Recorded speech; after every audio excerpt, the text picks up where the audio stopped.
If you have a Nintendo Switch or are planning on buying a Nintendo Switch, you might want to consider purchasing this.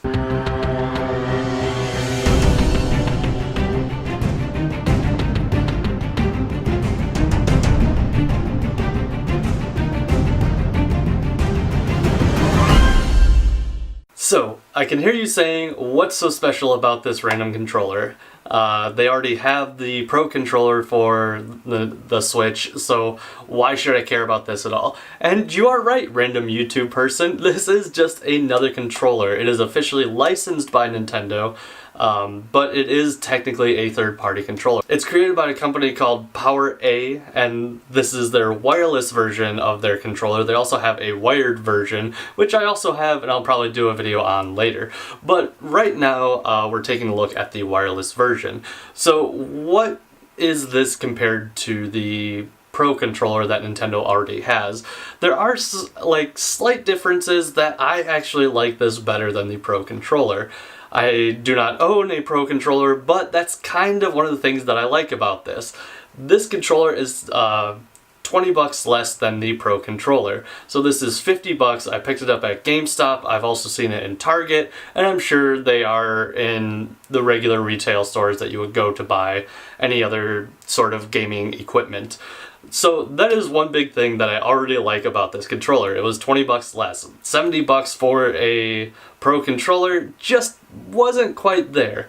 And another thing that I like about this controller over the Pro Controller is, and this is kind of like taking a step backwards in terms of technology a little bit, but this actually runs off of just like standard AA batteries, which may throw some of you off, but I personally like that a lot because nowadays with everything having its own internal battery and charging, it's just one more special cord that I have to charge some random thing.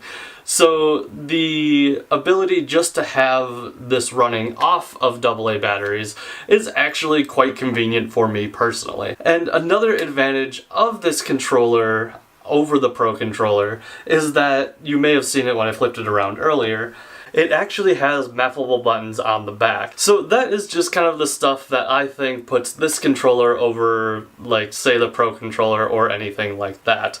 I have to say, it is a decent design and it actually fits in my hand fairly well. I have fairly big hands and it holds very well and very nicely. It is light, it's comfortable to use, and it feels like a regular controller. And as you can see, it has all the standard buttons and everything else that you would expect from a Nintendo Switch product. It has the home button, the capture button, the plus and minus buttons, and all the usual buttons on there as well. And so in the box there came only technically 4 things.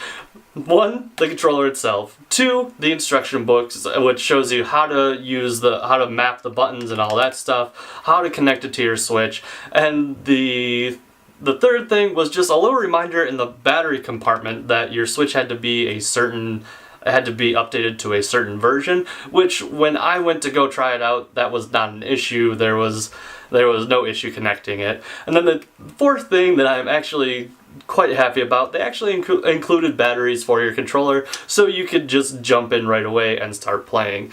And so with all of that in mind, I have to say that this controller feels slightly superior to its Pro Controller counterpart. Again, because it's cheaper, and actually another added benefit is that this comes with multiple options to be able to pick out your favorite design. It comes in the black and red version. There is a white version out there. There's also a couple different versions depicting different things from Nintendo. Either the original Super Mario and just some other ones that I can't really remember, but they'll be somewhere on screen. But with all of that said, I have to say that I am super excited to have this controller, and I've played with it a little bit, so I can't speak too much on how it handles compared to any other controllers, but for any of you that know me, that is not entirely what I do. If it works, it works. If there's a bit of lag, I probably won't notice. But the main reason I actually bought this is because of the new Smash Bros. Game coming out, which I am super excited for, and I'm probably going to go pick up right after I'm done shooting this video. So with that, if you have any comments, questions about the controller, please hit me up in the comments. I will be down there responding to you guys as best I can. If you liked this video, please hit that thumbs up button. If you disliked this video, you can hit the thumbs down button, but it might be a bit sad, but I'm sure I'll get over it. If you like what I'm doing, if you like seeing my face on a somewhat consistent basis, please hit that subscribe button, and also remember to ring that little bell so you know when I post new videos or when I stream, and I'm probably going to be streaming soon just because of the new Smash game that is coming out. But with that, this is 3G Geek signing off. Alright, now I am out. I have to go pick up new Smash, so peace.